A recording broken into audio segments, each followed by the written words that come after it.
Shalom Rastafari, Assalamu Alaikum, peace to the kings and the queens of the earth. How's everybody doing on this Monday? Just want to give a shout out to everybody. Hope you had a great weekend. Hope you're getting some good weather wherever you're listening to. Up north here, we're finally getting some great weather. So, yeah, we feel pretty good about it. Um, Today's also a holiday in the States. It's Memorial Day. So I just wanted to kind of go in and talk about, what this holiday means to me, what it's always meaned, and just give a little shout out and not be too long today. Just kind of give myself a little bit of a break as well. Just want to get out and get on the road and enjoy this weather. When the sun's out, I just want to be out in it, right? So, but I wanted to go in Memorial Day. This podcast is talking about Memorial Day, what it means to me, and pretty simple.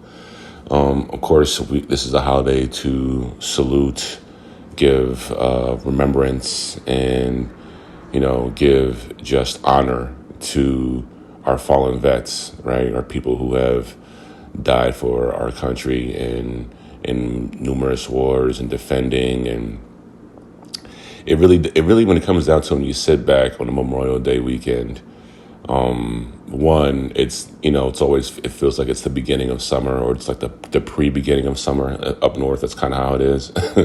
It's like, when you're on the East Coast, it's kind of like the cookout day. Everybody's got off.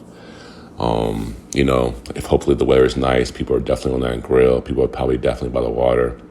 And it feels like summer is somewhat here. And then the 4th of July comes around and it feels like it's kind of like the middle of summer, like the peak of summer a little bit. June kind of comes and gives you a little bit of the good weather, but sometimes it can get a little cool in June also, right? So the Memorial Day always at first really kind of started off as a holiday, but then when that just kind of commemorated the summer. But when you go into the Memorial Day,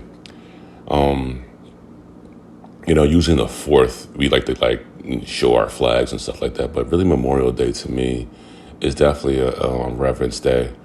And lately, again, when I do my history, I have to give a big shout out to all the vets, especially, but definitely the vets of color who went through so much during these times. As far as militant, could you imagine fighting for your country and then coming back, or even being on the same plane as some of these soldiers that you fought with and can't even sit in the same seat, can't even sit in the same, carrier when it comes to the train, still can't come back and vote. Literally, most black people could not vote till 1965, and when they did, they were deterred. The suppression was crazy, and this is to military vets also.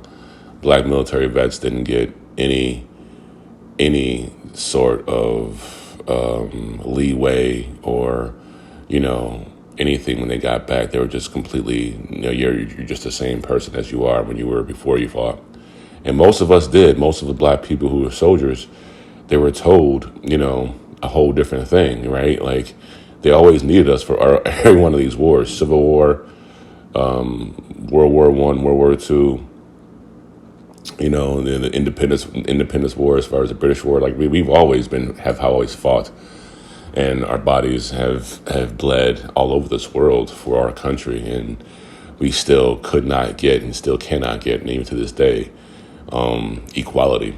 So, you got to imagine some of those soldiers who went out and bled and died and came, or if they came back to come back to something like that. And then now, as far as the soldiers that are on the front line, I still give a big shout out to all the soldiers that are there. We need to commend them and need to continue excuse me, to give them as many benefits as they can.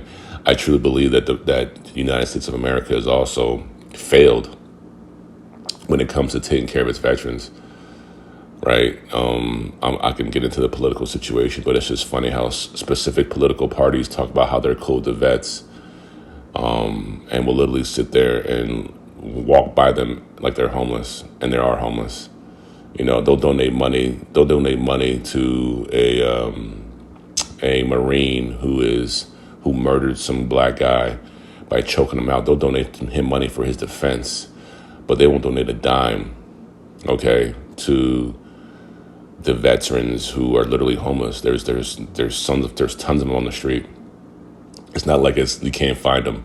they'll be right in D.C. and they'll have tents and they'll have flags and they fought for their country and they have not been the same since, and they're not able to get the proper help. They're not able to get the proper treatment, therapy, housing, health. Like they're not able to get any of that. So some of these parties who you're trying to continue white supremacy, you're just showing how really ignorant you are to your own kind of supremacy that you're trying to spread, because you turn a nose up and turn a blind eye to the vets, and they still need help. They still need everything they possibly can. And the soldiers that are re-enlisted, that to me, they need to get paid more. There is definitely a mental situation that happens when you have to go fight for your country. And there's people who are built for it, and there's people who are not. And there are a lot of people, especially back in those days, who were drafted, who were forced to go to war and probably shouldn't have. And now their lives are forever changed, and they are not getting the proper benefits that they need to be getting. So my awareness, my thing is we remember those vets, and we remember those vets who probably continue to need their help, their mental health, mental stability, their, just all overall wherewithal.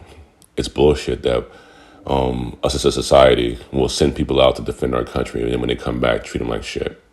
So this is a shout out to all the vets and all the memorials, Memorial Day celebrations. Hope go well this weekend. Be safe out there. Headed out to the streets, about to get this workout in. Love all y'all. Love my haters too. Appreciate y'all. Thank you for the motivation as always.